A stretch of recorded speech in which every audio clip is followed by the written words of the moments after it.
반갑습니다.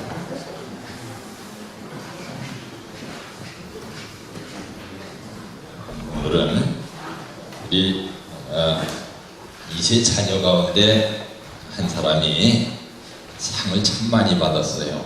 그래서 그 상을 여러 식구님들과 함께 기쁨을 나누는 그런 자리를 택했습니다. 김수성 군 왔습니까? 예, 앞으로 나와주세요.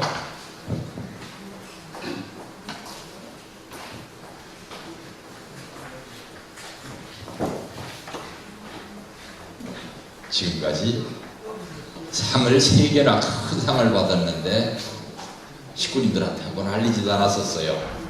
그래서 다 한번 가져 나오라 했습니다.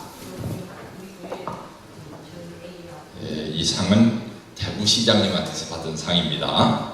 상장 제463호 은상, 성명 김수성. 귀하는 지역 특화 음식 육성과 음식문화 향상을 위하여 개최한 제7회 달성 향토 전통 음식 경연대회에서 위와 같이 입상하였으므로 이 상장을 드립니다. 2018년 10월 9일 대구광역시장 권영진. 박수하겠습니다.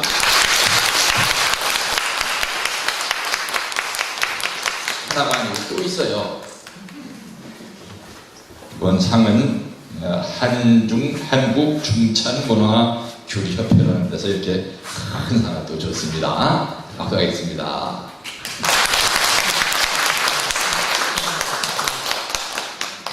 이 상은 또 전라남도 지사가 준 상입니다. 상장 제1090호 금상, 마산대학교 김수성.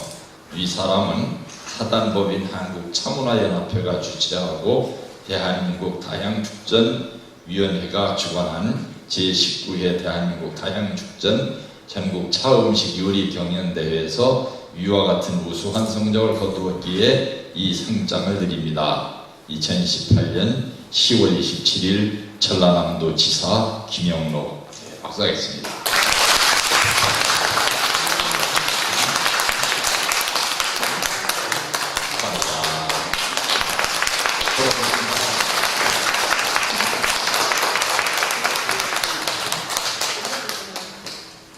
이렇게 우리 2세 자녀들 가운데서 좋은 상 받는 훌륭한 인재들이 좀 많이 나왔으면 좋겠습니다. 이제 오늘 말씀을 시작하겠습니다. 성경의 말씀입니다. 네가 만일 너와 함께한 나의 백성 중 가난한 자에게 돈을 구이거든 너는 그에게 채주같이 하지 말며. 이 성경 말씀에 보면은 이 출애굽기 22장인데요. 무슨 말씀인가 하면은 우리가 다 같은 하나님의 자녀인데 어떤 가난한 사람이 있어가지고서 그 가난한 사람이 돈이 좀 많은 사람한테 돈을 꾸었다는 말입니다. 그래거든 돈을 꾸어준 사람은 세상에 돈 꾸어준 사람 같이 하지 말아라 이 얘기요. 채주같이 하지 말며 별일을 받지 말 것이며 이자를 받지 말아라. 별일을 받지 말 것이며 네가 만일 이웃의 옷을 전당 잡거든. 옛날에 이제 가난하던 시절이니까 돈을 꾸어주면서 남의 입은 옷을 담보로 잡고서 돈을 꾸어줬다는 말입니다. 근데 이 이스라엘 나라는 낮에는 이 아주 뜨거운 지역이기 때문에 막 40도, 50도까지 온도가 올라가는데 밤만 되면은 여름에도 영하로다가 떨어져요, 온도가. 그러니까 이 옷이 없으면 얼어 죽어요. 그러므로 옷을 전당 잡거든 해가 지기 전에 그에게 돌려보내라. 그 몸을 가릴 것이 이뿐이라. 이는 그의 살에 오신즉 그가 무엇을 입고 자겠느냐. 이 이스라엘 나라 사람들은 이제 자기 집에서 사는 사람도 많지만 밖에 나가서 자는 사람이 많단 말입니다. 특히 밖에 들판에서 양에게 풀을 뜯기면서 사는 목동이 옷을 남에게 전당을 잡혔으면은 그 옷이 없으면 밤에 얼어 죽는다 이거예요. 그가 내게 부르짖으면 내가 들으리니 나는 자비한 자의 민이라. 성경에 보면은 기도를 할 때에 부르짖는 기도가 아니면 기도가 아니라고 했습니다. 이제 우리가 기도를 할 때에 대개 기도를 하나님 저에게 뭐를 주십시오 이런 기도를 많이 하죠. 그죠? 그건 소생기적 기도입니다. 제일 낮은 단계의 기도예요. 장성기적 기도를 하게 되면 어떻게 하는가 하면 하나님하고 대화를 하게 돼요. 하나님 오늘 안녕히 주무셨습니까? 진지는 드셨어요? 저는 오늘 참 하나님 덕분에 잘 살았습니다. 그 하나님과 대화를 해야 돼요. 근데 이 대화를 하다 보면은 그 대화 다음 단계가 온단 말입니다. 처음에 대화의 기도를 할 때는 굉장히 은혜가 있는데 대화를 늘 하게 되면은 그 대화하는 것만 가지고서 은혜가 안 돼요. 그때 대화 다음에 기도는 말입니다. 우리가 하나님을 불러도 응답이 없는 기도를 해야 돼요. 왜냐하면 세상에는 참 하나님이 계시다면은 왜 이런 일이 일어나는가 하는 비리가 많죠. 그죠? 그 비리가 많을 때에 하나님 왜 이런 일이 일어납니까? 하고 하나님에게 단판 기도를 하게 됩니다. 이스라엘 민족이 옛날에 아브라함으로부터 참 이렇게 참 선민의 그 전통을 이어오면서 1600년이 돼가지고 메시아 강림 준비 시대를 맞이했는데 메시아 강림 준비 시대로부터 메시아가 오실 때까지의 400년은 우리가 메시아 강림 준비 시대라고 얘기를 하지만 신학자들은 이 시대를 뭐라 그러는가 하면 하나님의 침묵 시대라 그래요. 왜? 하나님에게 아무리 기도해도 하나님이 응답을 안 해주시는 겁니다. 이 400년 기간에 엄청 많은 재난이 일어났어요. 로마가 쳐들어오는 거 하면은 알렉산더 대왕의 군사가 쳐들어오는 거 하면은 옆에 블레셋 군대가 쳐들어오는 거 하면은 이래서 이 400년 동안 이스라엘 민족이 남의 나라 식민지로다가 지냈단 말입니다. 이 찢기고 나중에는 심지어는 우리나라 한국 사람들이 당한 것과 똑같은 역사를 이스라엘 사람들도 겪어요. 400년 동안에. 어떤 일을 겪는가 하면 이 쳐들어온 로마 사람들이나 그리스 사람들이 이스라엘 사람들한테 창시계명을 강요하는 거예요. 그래서 예수님의 제자들도 봐보면은 이름이 꼭 두 개예요. 하나는 이스라엘식 이스라엘 말 이름이고 하나는 그리스어 이름이에요. 창시계명을 요구했으니까. 그래서 이 창시계명을 강요당하고 그러면서 굉장히 아픈 가운데에서 이스라엘 사람들이 하나님께서 택하신 선민인데 왜 우리가 이렇게 살아야 됩니까? 하고 울부짖으면서 기도를 하게 됩니다. 울부짖어도 대답이 없어요. 그럴 적에 뭐를 하느냐? 하나님하고 단판 기도를 하게 돼요. 단판 기도는 뭔가 하면은 하나님 물론 하나님께 이렇게 여쭤봐도 대답이 없으시고 제가 울부짖어도 대답이 없으시고 그러니까 제가 이렇게 하겠습니다 하고 결심하는 기도예요. 그게 단판 기도입니다.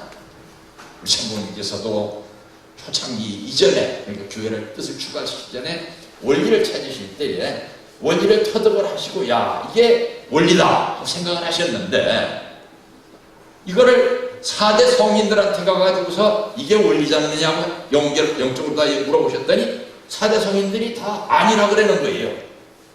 또 하나님한테 가서도 하나님 이거 이렇지 않습니까? 그랬더니 아니라 그러는 거예요.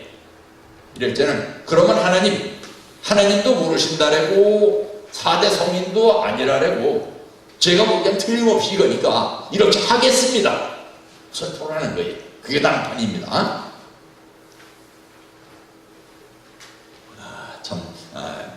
이 설교도 신앙 고백이니까 제가 참 하나 고백할 일이 있는데 전번에 목회자 총회가 있어가지고 제가 이제 청평 가가지고 2박 3일 동안 총회에 참석하고 왔는데 글쎄 그 협회에서 나와가지고서 이제 목회자들이 다 앉아 계신데 자, 지금부터 통성 기도를 하겠습니다. 근데 뭐 다른 분들은 뭐 어떤 뭐를 하겠다고 어떻게 하겠다고 막 통성 기도를 하면서 막 울부짖으면서 하는데 전 통성 기도가 안 나와요.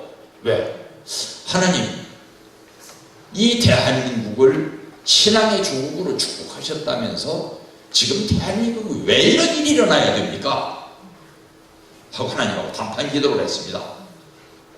그러면서 제가 하나님의 조국인 이 나라와 이 민족을 위해서 앞으로 이렇게 살겠습니다. 목숨을 바치겠습니다. 하고 단판 기도를 막 하고 나니까 얼마나 막 울부짖으면서 했는지 며칠 동안 목이 쉬어가지고 말을 제대로 못했습니다. 그런데 놀라운 것이 말입니다. 그렇게 하고 내려와가지고 한 20일 지냈는데 협회에서 연락이 왔어요. 이재석 목사님, 지금 이제 우리가 국민교육을 해야 되겠는데, 아까 어머님이 하셨던 말씀이에요. 국민교육을 해야 되겠는데 이 국민교육에 교재가 필요합니다. 목사님께서 좀 써주십시오. 단판 기도를 들어주신 거죠, 그죠? 그래서 기도를 할 때는 처음에 어떤 기도를 한다고요? 대화. 이제 처음에는 소원을 얘기하는 거, 뭐를 해주십시오, 뭐를 해주십시오, 소원을 얘기하는 거. 그 다음엔 대화, 그 다음에는 단판 기도를 해야 됩니다. 이거예요. 그가 부르짖으면 내가 들으리니 나는 자비한 자이니라. 하나님은 사랑을 많이 가지고 계신 분이기 때문에 어떤 백성이 막 울부짖으면 그 기도를 들어주신다. 다른 얘기입니다만 이스라엘 민족들은 십계명을 지키는 민족이기 때문에 여자가 남편이 아닌 남자하고 정을 통하면은 어떻게 했습니까? 돌로 쳐 죽였어요. 돌로 쳐 죽였는데 여자가 막 얘기합니다. 재판관 앞에 와서, 재판관님, 이건요 제가 간음을 한 것이 아니고요 강간을 당한 거예요. 그러면은 재판관이 묻습니다. 어디서 강간을 당했느냐? 어디서 했느냐? 물었더니 어디입니다 하고 얘기를 했어요. 그 증인들한테 물었습니다. 그 장소가 맞느냐? 예, 맞습니다. 거기서 너 강간당할 때 울부짖었느냐? 아무 소리도 안 하고 당했다라면 그거는 강간이 아니에요. 간음이에요. 근데 날 살려달라고 막 소리를 지르면서 반항을 하면서 울부짖었다 이거예요. 근데 그 울부짖은 소리를 들은 사람이 없지 않느냐? 아, 예. 도시에서 워낙 멀리 떨어져 있는 데서 강간을 당했기 때문에 제 소리가 누구한테 들릴 리가 없었습니다. 그 장소에서 소리를 질러봐라. 여기서 들리나 안 들리나 보겠다. 그래서 조사를 해봐가지고 아, 정말 소리를 질렀는데 도까지 안 들리는 거리구나 하면은 그 여자는 죄가 없었습니다. 울부짖었느냐? 부르짖는다는 게 성경에는 그렇게 중요합니다. 자비한 자이니라. 너는 재판장을 욕하지 말며 백성의 유사를 저지하지 말지니라. 너는 너의 추수한 것과 너의 짜낸 즙을 드리기에 더디게 말지며 처음 난 아들들을 내게 줄지며 너의 소와 양도 그 일례로 하되 7일 동안 어미와 함께 있게 하다가 8일 만에 내게 줄지니라.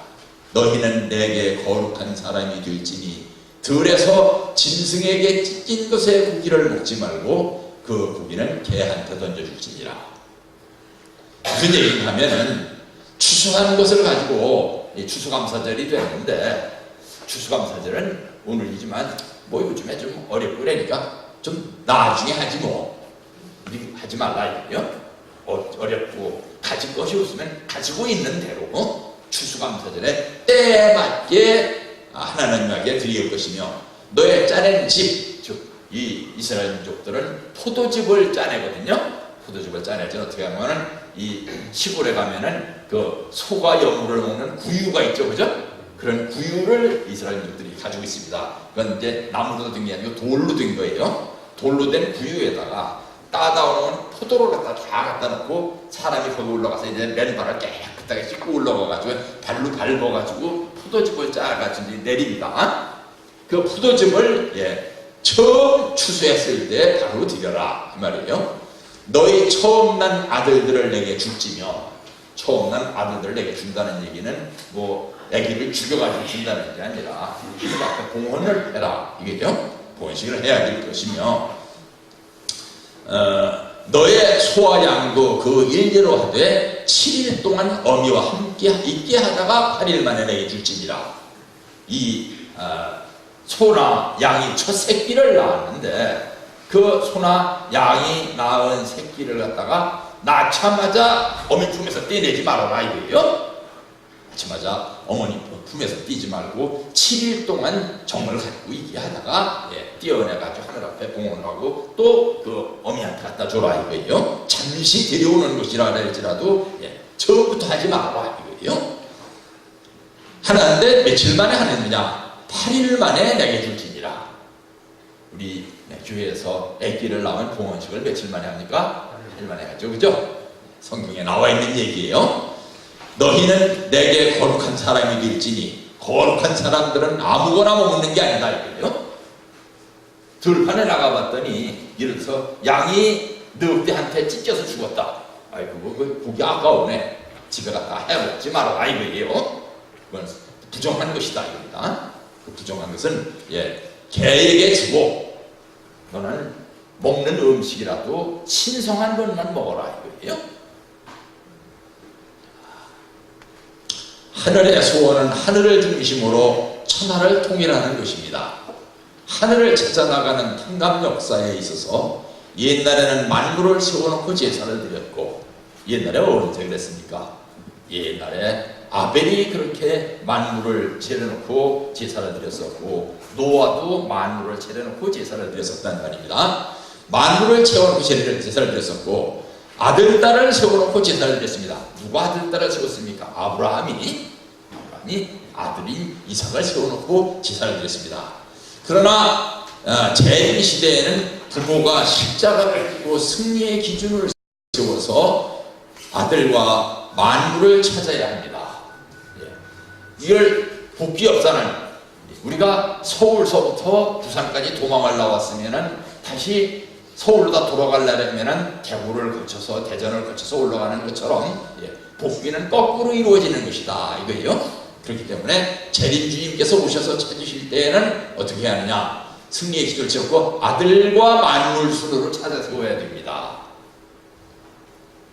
이러한 기준을 세워야 비로소 부모의 날을 세우고 자녀의 날을 세우고 맨 나중에 만물의 날을 세울 수 있는 것입니다. 이와 같이 거꾸로 해야 됩니다.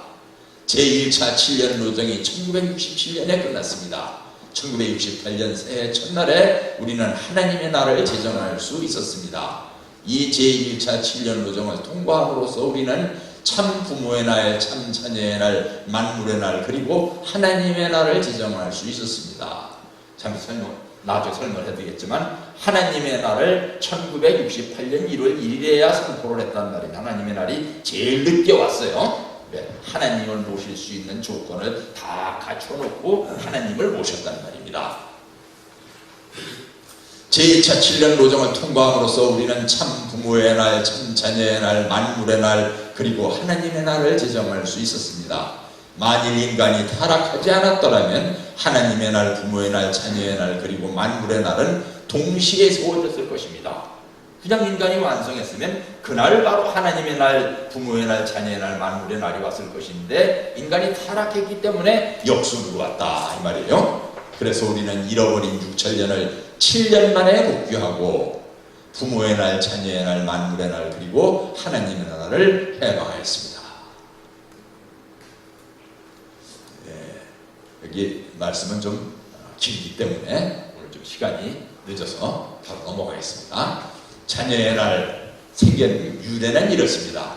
1960년 11월 19일 음력으로 10월 1일 날 참 아버님께서는 전 본부교회에서 최초로 추수감사절 예배를 친히 주재하셨습니다.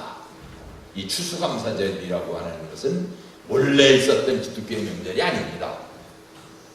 원래 프로테스탄트들이, 즉 개신교의 교인들이 미국으로 건너가서 필그림 파더가 됐어요.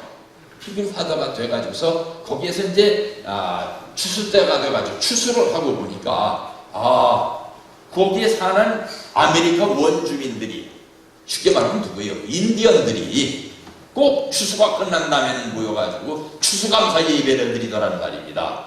어떻게 생각하면은 기독교가 인디언들만 못했던 거예요. 인디언들이 추수감사 예배를 드리는 걸 보고 이 필그림 파더들이 처음 기독교인으로서 미국에 가서 이제 이주해 간 사람들이 부끄러움을 느낀 거예요. 그래서 이건 우리가 이런 기독교인이라고 하는 사람들이 하나님의 자녀라고 하는 사람들이 인디언들만도 못하구나. 그래서 우리도 같이 예배를 드립시다. 그랬더니 이 인디언들이 그럽시다. 그래가지고 인디언들하고 같이 예배를 드렸습니다. 그래서 그 주지사가 그 모습을 보고 아주 조그맣게 한 사람 몇 사람이 그렇게 하는 거예요. 몇 사람이 그렇게 하는 걸 보고서 이거 참 중요한 거다. 우리가 기독교를 믿는 나라에서 이렇게 안 하면 안 되겠구나 해서 이거를 국경일로다가 정하자고 주에서 통과를 시키려니까 사람들이 막 반대를 해요. 그 뒤에 또 링컨 대통령 때 와가지고 링컨 대통령도 하려고 했더니 반대하는 사람들이 있었어요. 그렇지만 링컨 대통령이 밀어붙였습니다. 이걸 왜 안 하느냐? 토착민들도 좋아하고 기독교인들이 보기에도 은혜스럽고 이걸 하자. 그래가지고서 이 추수감사절이 처음으로 생기게 된 것인데 그 추수감사절하고 이제 똑같은 날에 한국에서 참모님께서 추수감사절 예배를 주재를 하셨습니다. 오전 8시 30분에 참어머님 삼위기대와 삼가정만이 12가지 곡식과 과일을 진설하시고 경배식을 올리셨습니다. 11시 30분에 전체 식구들과 행사를 하셨고 식전 전면에는 식구들이 직접 농사지은 12가지 곡식이 정성스레 진설되어 있었습니다. 모든 식구들에게는 감사헌금 봉투가 한 장씩 분배되었고 정성껏 헌금을 했습니다. 그리고 참모님께서 말씀을 하셨습니다. 오늘은 자녀의 절일이요 결실의 절기다 라고 말씀하셨습니다. 이날은 이듬해에 그 다음 해에 자녀의 날로 정식 제정돼서 공포가 되었습니다. 모든 명절이 이렇듯이 처음에는 상징적으로 나타났다가 이듬해야 공식 명칭이 정해져서 시행됐습니다. 우리의 명절이 전부 첫 해에는 다른 이름으로다가 됐다가 그 다음 해에 가서야 정식 명칭이 제정되어 가지고서 명절이 됐습니다. 이렇게 만들어진 자녀의 날을 1994년부터 참 자녀의 날로 확정되어서 경축하게 된 것입니다. 이게 자녀의 날이에요. 이렇게 추수로 하면 추수로 한 데 대해서 감사함을 느끼는 것이 참 중요한 겁니다. 우리나라에도 원래 옛날부터 추수감사절이라고 말은 안 했지만 추수감사절이 있었죠, 그죠? 그게 뭡니까? 한가위잖아요. 추수감사절은 아까도 말씀드렸듯이 미국에서 그런 유래로 생겨나게 되었던 것입니다. 원래 하나님의 축복이라는 것이 우리는 인간들이 창세기 1장 28절에 하나님께서 인간에게만 축복을 주신 줄 알아요. 그렇지 않습니다. 성경을 보면은 성경 창세기 1장 22절에 보면은 하나님께서 누구에게 먼저 축복을 주셨느냐? 만물에게부터 축복을 주셨습니다. 성경을 읽어보겠습니다. 하나님이 그들에게 복을 주어 가라사대 생육하고 번성하여 여러 바다물에 충만하라 새들도 땅에 번성하라 하시니라. 창세기 1장 22절입니다. 만물을 창조를 하시고 만물에게 축복을 해주시고 그 다음에는 인간 조상에게 축복을 해주신 것이 1장 28절에 나오죠. 만물을 다 창조를 해서 지상에 풍족하게 만들어 놓은 다음에 거기에 인간을 창조를 하시고 하나님이 그들에게 복을 주시며 그들에게 이르시되 생육하고 번성하여 땅에 충만하라 땅을 정복하라 바다의 고기와 공중의 새와 땅에 움직이는 모든 생물을 다스리라 하시니라. 그러하고 나서 하나님께서 생육하고 번성해서 땅에 충만하라는 축복을 다른 사람이 안 하셨느냐? 아니요. 나중에 노아한테도 똑같은 축복을 해주셨고 아브라함한테도 똑같은 축복을 해주셨습니다. 그런데 이 3대 축복이 이렇게 중요한 내용인데도 불구하고 참 이상한 일이에요. 기성신학자들이 2000년 동안 이걸 왜 몰랐는지 모르겠어요. 기성신학자들이 이걸 다 그냥 넘어갔습니다. 이렇게 몇 번이나 나오는 생육하고 본성에서 만물을 주관하는 축복을, 그러니까 이런 경우를 뭐라 합니까? 눈에 씌웠다 그러죠. 성경에서 그렇게 표현합니다. 눈에 씌워가지고, 콩깍지가 씌워가지고 안 보였다 이거예요. 대린 주님이 오셔가지고서 비로소 이 축복이 이렇게 중요한 것이다 라고 알려주시는 걸 아니에요. 창조의 날이 그래서 이 세계에 이렇게 참 전체적으로 즐길 수 있게 된 것은 이 학자들의 이야기 같으면은 노아 홍수 이후에 세계가 변했다고 그래요. 원래 지도가 이런 모습이 아니었었다 이거예요. 뭘 봐도 그걸 알 수 있는가 하면은 여기 이렇게 남아메리카 쪽에 툭 튀어나온 부분이죠. 이 툭 튀어나온 부분을 여기가 딱 맞추면 신기하게 가서 딱 맞아요. 토양도 비슷합니다. 원래 이 땅과 이 땅은 붙어 있었던 땅인데 이게 어떤 지각 변동이 일어나가지고 갈라진 땅이에요. 무엇 때문에? 인류의 타락으로 말미암아서 옛날에 하나님께서 노아 후손들이 바벨탑을 짓고 모여서 나쁜 짓만을 하려니까 나쁜 짓을 모여서 하지 못하도록 흩어놓으셨다. 그런 대목이 성경에 나오는데 이렇게 갈라놓으십니다. 우리 교회 6대 명절을 제정하신 순서가 이렇게 나옵니다. 우선 참부모님께서 탄생하신 탄신일이 우리 교회의 중요한 명절이죠. 참 아버님께서는 1920년에 탄생하셨고 참 어머님께서는 48년 탄생하셨습니다. 제일 먼저 제정된 명절은 참 부모의 날입니다. 그리고 참 자녀의 날을 제정을 하셨고 참 만물의 날을 제정하셨고 참 하나님의 날을 제정하시게 됐습니다. 그리고 오늘 31회 명절이 되는 세계 통일국 개천일은 88년에 88올림픽이 끝난 다음에 선포하신 그와 같은 명절입니다. 이것을 명절을 날짜 순서로 보면은 이렇게 되어 있지만 제정한 순서로 보면은 아까 한 것과 맞지 않다 이거예요. 창조 이상이 실현된 과정을 우리가 한번 보겠습니다. 하나님께서 태초에 세상을 창조를 하셨고 이 땅을 창조하신 뒤에 땅의 정기를 모아가지고 인간의 육신을 창조하신 다음에 하늘의 정기인 생기를 인간에게 불어넣어가지고 영인체를 만드셨단 말입니다. 그래서 영인체와 육신이 하나가 돼가지고 인간이 됐습니다. 그러므로 인간의 영인체는 하나님의 생기를 불어넣어서 만들어진 것이기 때문에 하나님하고 교통을 할 수 있고, 땅은 인간의 육신의 근본이기 때문에 땅과 인간의 육신이 교통을 할 수 있습니다. 그래서 인간의 영인체와 육신이 하나가 되면은 영인체 안에서 하늘 땅이 조화가 된다 이겁니다. 그래서 참 인간의 몸이 완성이 되는 것이 중요하죠. 그러면은 사람은 어떻게 완성이 되느냐? 하나님께서 창조하신 아담이 하나님한테 효도하는 것을 가르쳐서 자녀의 사랑이라고 이야기를 합니다. 그죠? 자녀가 커가지고 부모한테 효도를 할 줄 알게 될 때까지가 고난입니다. 그죠? 자녀가 컸을 때 언제부터는 이제 걱정 안 해도 되겠구나 생각을 합니까? 애기가 커가지고 지가 똥오줌을 가릴 줄 알게 될 때 엄마 나 쉬할래. 그럼 이제 다 컸구나. 그래도 그죠? 그때까지는 기저귀 계속 갈아 채우면서 엄마가 고생을 해야 됩니다.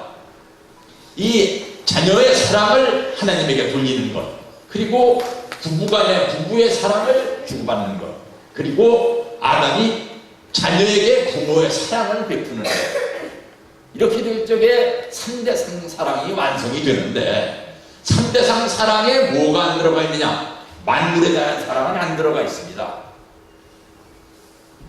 왜? 부모, 부부, 자녀의 사랑을 완성을 하면은 저절로 만물을 사랑하게 된다 이거예요. 만물을 사랑하게 되는데 부모, 부부, 자녀의 사랑을 제대로 완성을 하지를 못하고 인간이 만물을 다스리려니까 만물의 자연을 파괴를 하고 만물을 제것식량 소유를 해가지고서 너무 욕심을 부리다 보니까 남의 것을 뺏기도 하고 남의 가난을 보고 즐기기도 하고 온갖 못된 짓을 한다 이겁니다. 이 단계를 넘어서야 인간이 만물을 주관할 수 있게 된다. 인류의 비극은 어디서 시작되느냐? 비교에서 시작이 됐습니다. 비교. 인간 주상인 여자 해와한테 가서 뱀이 꼬입니다. 자, 하나님께서 너한테 뭐든지 다 먹으라고 하지? 아니야. 선악과 열매는 따먹지 말라고 했어. 왜 하나님께서 너한테 따먹지 말라고 하시는지 너 모르지? 몰라. 하나님하고 똑같게 될까봐 그래서 따먹지 말라고 한 거야. 그래서 여자가 자기하고 하나님의 입장을 비교를 한 거예요. 그게 있을 수 있습니까? 예, 요즘에 그런 일이 일어나고 있잖아요. 북한에 가면은 인간이 모든 것의 주인이라면서 하나님보다 인간이 위에 있다고 생각하는 사상이 공산주의예요. 이런 일이 일어난단 말입니다. 비교를, 이게 좋은가 저게 좋은가 여자가 비교를 했습니다. 비교한 결과 나도 하나님같이 하지 뭘, 왜 하나님하고 나한테 못하게 해. 그래서 여자가 타락을 했다 이거죠. 자, 봅시다. 뱀이 여자에게 이르되 너희가 결코 죽지 아니하리라. 너희가 그것을 먹는 날에는 너희 눈이 밝아져서 하나님과 같이 되어서 선악을 알 줄을 하나님이 아시니라. 여자가 그 나무를 본즉 먹음직도 하고 보암직도 하고 지혜롭게 할 만큼 탐스럽기도 한 나무인지라. 보니까 이 비교를 하게 됐단 말입니다. 여자가 그 실과를 따먹고 자기와 함께한 남편에게도 주매 그도 먹은지라. 이에 그들의 눈이 밝아 자기들의 몸이 벗은 줄을 알고 무화과 나무 잎을 엮고 치마를 했더라. 비교가 없는 신앙을 무슨 신앙이라고 하느냐? 절대 신앙이라고 하는 것입니다. 남이야 뭐라고 하든, 남이야 어떤 길을 가든 내가 이것이 참 신앙이라고 생각하면은 그 참 신앙의 길을 걸어가는 것, 그게 바로 절대 신앙이라는 거예요. 남이 뭐라 하면 이게 옳은가? 저쪽에서 뭐라 하면 그게 옳은가? 하고 비교를 하면서 끼웃끼웃거리면서 가는 신앙을 하지 말아라 이거예요. 그것을 절대 신앙이라고 한다고 합니다. 그리고 남이 나에게 사랑을 주든 안 주든 나는 사랑을 베풀면서 산다. 그것을 절대 사랑이라고 합니다. 남이 복종을 하건 말건 내가 보니까 복종해야 될 일이라고 생각하면은 그 복종을 절대적으로 하는 걸 절대 복종이라고 하는 것입니다. 비교를 하는 상대주의에서 문제가 발생하는 것입니다. 그래서 본래 인간이 살아야 할 창조 본연의 세계가 있었는데 인간이 간접 주관권에서 타락해서 타락한 세계를 가져왔으므로 이 세계에서 본래의 세계로 돌아가는 것을 복귀라고 하고 그 복귀를 주관해 주시는 분을 하시는 일을 구원이라고 합니다. 그래서 구원을 받기 위해서는 그냥 되는 것이 아니라 탕감 과정을 통해서 구원을 받는다고 하는 것이죠. 하늘의 소원은 하늘을 중심으로 천하를 통일하는 것입니다. 하늘을 찾아 나가는 탕감 역사에 있어서 옛날에는 만물을 세워놓고 제사를 드렸고 아들, 딸을 세워놓고 제사를 드렸습니다. 그러나 재림 시대에는 부모가 십자가를 지고 승리의 기준을 세워서 아들과 만물을 찾아야 합니다. 이러한 기준을 세워야 비로소 부모의 날을 세우고 자녀의 날을 세우고 맨 나중에 만물의 날을 세울 수 있는 것입니다. 이와 같이 거꾸로 해야 됩니다. 이 인간에게 꼭 필요한 호르몬을 의학자들이 주사를 해봤더니 33가지가 있다래요. 별별 호르몬이 있는데 이게 다 인간한테 꼭 필요한 호르몬들이에요. 그런데 이 30가지가 넘는 33가지나 되는 호르몬 가운데서 인간에게 행복을 주는 호르몬이 7가지가 있다랍니다. 한 가지 호르몬은 엔돌핀이라고 하는 건데요. 참 유명한 호르몬이죠, 그죠? 엔돌핀이 확 돈다래죠. 그럴 때는 기쁨을 느끼면 엔돌핀이 돈다래요. 근데 그 기쁨이라는 것은 독자적인 기쁨도 있는 겁니다, 그죠? 혼자서 남이 뭘 준 것도 아닌데 괜히 혼자서 생각하면서 비의심 웃는 그런 것도 있다는 말입니다. 엔돌핀이 돈다.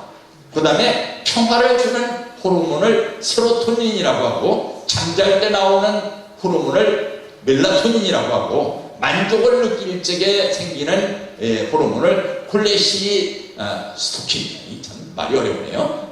이런 호르몬이 나온답니다. 그런데 이 4가지는 혼자 해도 나오는 것인데 이 밑에 3가지는 반드시 상대가 있어야 나오는 것이랍니다. 그래서 이 도파민이라고 하는 것이 우리 몸에 아주 좋은 호르몬인데 이것은 쾌감을 느낄 때에, 그리고 옥시토신이라는 것이 어떤 일체감을 느낄 때에 우리 몸에 어떤 참 감동을 받을 때는 다이돌핀이라는 것이 도는데 다이돌핀이 돌게 되면은 아무도 낳는다는 겁니다. 자, 한번 봐봅시다. 엔돌핀과 세로토닌 그리고 멜라토닌 그리고 콜레시스토킨은 그리고 도파민은 이렇게 다 어떤 것이냐, 혼자서도 느끼는 것이지만 상대방으로부터 나오는 물질들이 중요하다 이거예요.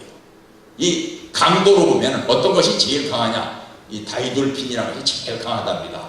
엔돌핀보다 뭐 몇천 배나 더 강하다래요. 그래서 이 다이돌핀이 돌게 되면 암도 치료가 된다 이겁니다. 자, 갑자기 사진이 하나 나왔습니다. 우리 식구는 아닙니다. 그냥 인터넷에서 좋은 사진이 있어 하나 다운받았는데 무슨 사진인 것 같아요? 엄마가 애기 낳고서 막 그냥 그 참 제가 애기 안 낳아서 모르겠습니다. 왜 애기 낳을 적에 요즘에는 그 분만실에 못 들어오게 하는지 모르겠어요. 분만실에 들어가고 제 친구가 의사가 하나 있는데 그 산부인과 의사예요. 왜 못 들어오게 하니? 한번 물어봤더니 여자가 아기 낳을 적에 막 그냥 남자를 벨벨 욕을 다 하면서 아기를 낳는 사네요. 그래서 저 남자가 그 낳는 저 욕하는 모습을 보면은 아내한테 정 떨어질까 봐 못 들어오게 한대요. 그렇습니까?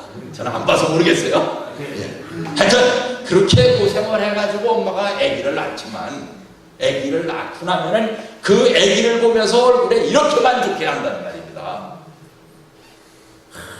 막 그 자기가 고통받았던 것만큼이나 아기가 사랑스러운 거예요. 그래서 그 아기를 낳고 얼마나 만족스러운지 이 아기하고 엄마하고 지금 뭘 느끼고 있냐, 일체감을 느끼고 있는 거예요. 제 친구 중에 인류학을 가르치는 교수가 하나 있는데, 인류학, 인간을 연구하는 학문입니다. 인류학을 가르치는 교수가 하나 있는데 그 친구한테 들어보니까 이 아버지는 말입니다. 애기한테 아버지는 엄마가 연결을 안 시켜주면 아무것도 아니래요. 무슨 얘기인지 아세요? 엄마가 중간에서 애기하고 아버지를 연결을 시켜줘야지 아버지는 애기하고 관계가 있는 거지, 그냥 정자 하나 줬다 뿐이지 아무 관계도 없대요. 그렇지만 엄마는 어때요? 뼈와 살을 주는 거죠, 그죠? 그러니까 완전히 일체감을 느끼는 겁니다. 그래서 이 아기를 낳고선 지금 만족해가지고 막 그 기진백진한 상태에서 아기를 바라보면서 사랑을 느낄 때 뭐가 나오느냐, 일체감을 느껴가지고 옥시토신이라고 하는 호르몬이 분비가 된대요. 그런데 이 아기를 낳고서 엄마가 기쁨을 느끼지를 못하고, 아이 쌍놈 새끼 네가 나를 이렇게 고생시켰니? 이러면은 옥시토신이 안 나오고, 이 아기를 바라보면서 내가 내 뼈와 살을 받아가지고 나왔구나, 난 정말 앞으로 너 없이는 못 산다, 그런 엄마들 많죠, 그죠? 부부간에는 이혼을 해도 아기는 못 키웠겠다는 엄마들, 그게 진짜 엄마입니다 사실. 그럴 적에 옥시토신이라는 건데, 이 옥시토신이 나오게 돼야지 산모가 빨리 회복이 된대요. 옥시토신이 안 나오면은 엄마가 이 지지부진하고 자꾸 이렇게 더 아프고 그러다가 나중에는 더 병을 얻는 수도 있답니다. 근데 엄마가 아기를 낳고 옥시토신이 분비가 되면은 있었던 병도 아기 낳고서는 없어진답니다. 전 잘 몰라요. 제가 뭐 의사가 아니니까 산부인과 의사를 하고 있는 친구가 그렇게 얘기하더라고요. 아기를 낳고서는 아기를 보면서 막 사랑을 느껴가지고 막 기쁨에 겨워가지고 지금까지 그 아기를 낳으라고 느꼈었던 그 아픔을 다 잊어버리고 기뻐할 때, 그때 옥시토신이 분비가 된대요. 남자는 옥시토신 분비가 될 일이 없겠죠, 그죠? 근데 남자도 제가 보기에는 조금 있는 것 같더라고요. 우리 사모님이 아기를 낳았을 때 가가지고 그 아기를 이렇게 참 만지는 순간에, 야, 네가 내 아기구나 하는데 어떤 막 희열이 느껴지더라고요. 자, 여러분 그렇죠, 그죠? 인류의 공통점이 있습니다. 옛날에 이스라엘 민족이 애굽 땅에서 노예 생활을 하던 시절과 또 로마한테 노예 생활을 하던 시절이 있었는데, 애굽과 로마의 공통점이 뭐가 있겠어요? 애굽하고 로마의 공통점이 뭐가 있겠어요? 권사님, 애굽하고 로마하고 무슨 공통점이 있겠습니까? 네. 믿는 것이 예? 믿음 믿는 것이 로마는 것이긴 하다. 예, 누구 다른 분 없습니까? 남자분들이라도 한번 얘기해 보세요. 힘입니다. 예? 힘이. 비슷하지도 않습니다. 굉장히. 예?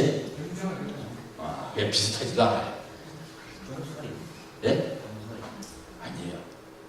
여자들이 아기를 안 낳으려 했었던 게 로마와 애국의 공통점이에요. 지금 우리나라하고 비슷하죠, 그죠? 여자들이 아기를 안 낳으려는 거, 여자들이 아기를 안 낳으면 말입니다, 사랑이 뭔지를 모르는 거예요. 아는 게 저만 아는 거예요. 그러니까 막 그냥 이혼도 막 하고 그러죠. 이스라엘과 초대 기독교의 공통점은 뭐냐? 기독교도 요즘에 와가지고서는 뭐 기독교 믿는 국가에서 뭐 애기 안 낳으려고 그러니까 막 그냥 뭐 똑같아졌는데, 이스라엘과 초대 기독교의 공통점은 여자들이 애기 낳는 걸 기쁨으로 이긴다. 이스라엘 민족은 지금도 애기를 낳으면 애기한테 절대 우유를 안 먹입니다. 뭐만 먹이느냐? 모유만 먹여요. 그러다 보니까 여자들이 막 불평도 한다 그래요. 몸매 망가진다고. 그렇지만 이스라엘 민족은 지금도 전통이 뭐냐? 모유만 먹여요. 이것이 오늘날의 세태와 본연의 모습하고 차이가 나는 점들을 잘 보여주는 모습입니다. 아까 우리가 봤었던 이 옥시토신이라는 것이 몸에서 분비되는 것을 느끼지를 못하면 사람이 완성이 안 되는 거예요. 인간이 아닌 겁니다. 옥시토신이 분비되는 것을 느껴야 비로소 뭐를 알게 되느냐? 부모의 사랑을 알게 된단 말입니다. 부모의 사랑을 알게 돼야지 자기도 효도를 하는 거예요. 그죠? 그 노래에 그런 노래가 있죠. 묻지도 말아라. 네가 나중에 부모가 되면 알 것이다. 뭐를? 자녀가 얼마나 사랑스러운지를.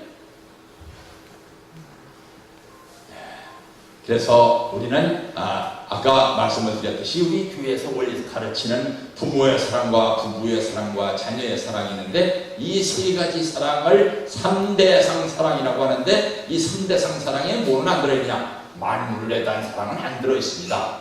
이 3대상 사랑을 알게 되면 만물에 대한 사랑은 저절로 알게 된다, 이거예요. 그래서 자녀의 나를 천정하신 참 부모님의 뜻, 그리고 선미적인 의미를 잘 알아야 되겠다는 것입니다. 농담 한마디 하면서 끝내겠습니다. 이 사람이 누군가 하면은 유명한 극작가 버나드 쇼라고 하는 사람이에요. 별로 잘생기진 않았죠, 그죠? 이 사람한테 시대의 유명한 미인 여배우가 편지를 보냈는데, 당신은 머리가 굉장히 좋고 나는 아주 얼굴이 빼나게 이쁘니까 우리 결혼하면은 머리도 좋고 예쁜 애기를 낳지 않겠느냐고 그 여자가 이 남자한테 청혼을 했답니다. 그랬더니 이 남자가 편지를 보냈는데 뭐라 했는가 하면은, 글쎄 그렇게 되면 좋겠지만 거꾸로 되면은 어떻게 될까요?